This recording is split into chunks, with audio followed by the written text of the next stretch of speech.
আসসালামু আলাইকুম ওয়া রাহমাতুল্লাহি ওয়া বারাকাতুহু। সবাই কেমন আছেন? কি অবস্থা? মনের আনন্দ যারা রাস্তার মাঝখান দিয়ে হেঁটে যায় তাদের জন্য হরেন না দেওয়া ছাড়া আর উপায় নেই। তো আসলে রাস্তাঘাটে যখন আপনারা চলাফেরা করবেন অবশ্যই সাবধানতাভাবে চলাফেরা করবেন, তার কারণ যে কোনো সময় দুর্ঘটনা ঘটতে পারে।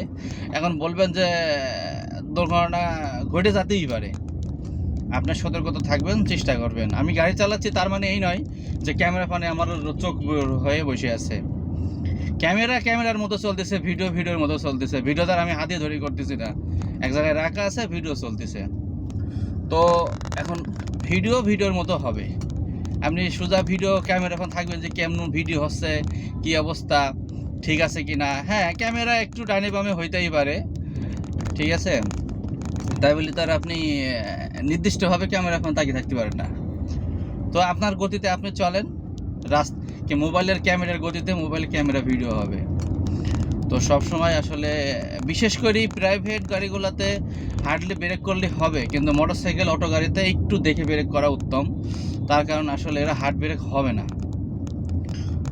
হবে না, একটা ছোটো গর্ত ফলে উল্টে যাবে। যেমন মোটরসাইকেল আমরা যখন আমি চালাই তখন মনে করেন যে এই গর্তগুলা খুবই ক্রিটিক্যাল হয়ে যায়। আর বিশেষ করে মোটরসাইকেলগুলা কোনো বাস ট্রাক প্রাইভেটের পেছনে থাকবেন না। মোটরসাইকেল যদি বাস ট্রাকের পেছনে থাকেন তাহলে সমস্যা হলো কি,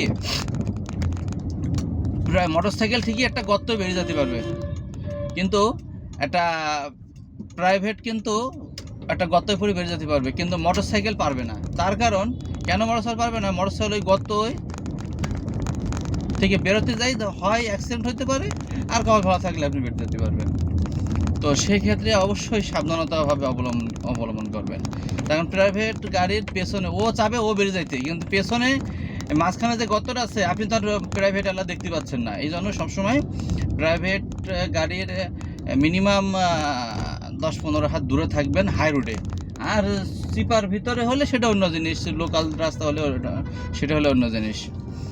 সেটা দেখা যাচ্ছে যে আপনি মনে করেন যে আস্তে আস্তে গেলেন, কিন্তু সবসময় চেষ্টা করবেন প্রাইভেট বাস ট্রাক এগুলোর একটু দূরত্ব রাখতে।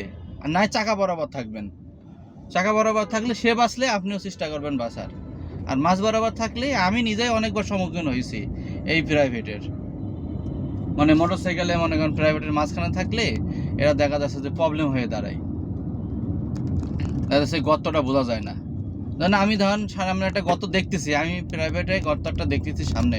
আবার আমাদেরও প্রাইভেট আলাদা অনেক সময় সমস্যা হয়, যখন আমরা ট্রাকের পেছে থাকি, বাসের পেছে থাকি, বা কোনো প্রাইভেটে পেছে থাকি, তাহলে সে গর্তটা টাস করে বেরিয়ে গেল, সে হয়তো ফলো করে নাই, আস্তে করে বেরিয়ে গেল, কিন্তু আমি দেখলাম পাশে আর একটা বড় গর্ত, তখন আমাদেরও সমস্যা হয়। এই জন্য কোনো গাড়ি পেছনে থাকার আগে অবশ্যই একটু দূরত্ব বজায় রাখবেন, তাহলে গর্তটা হয়তো সেফলি থাকতে পারবেন।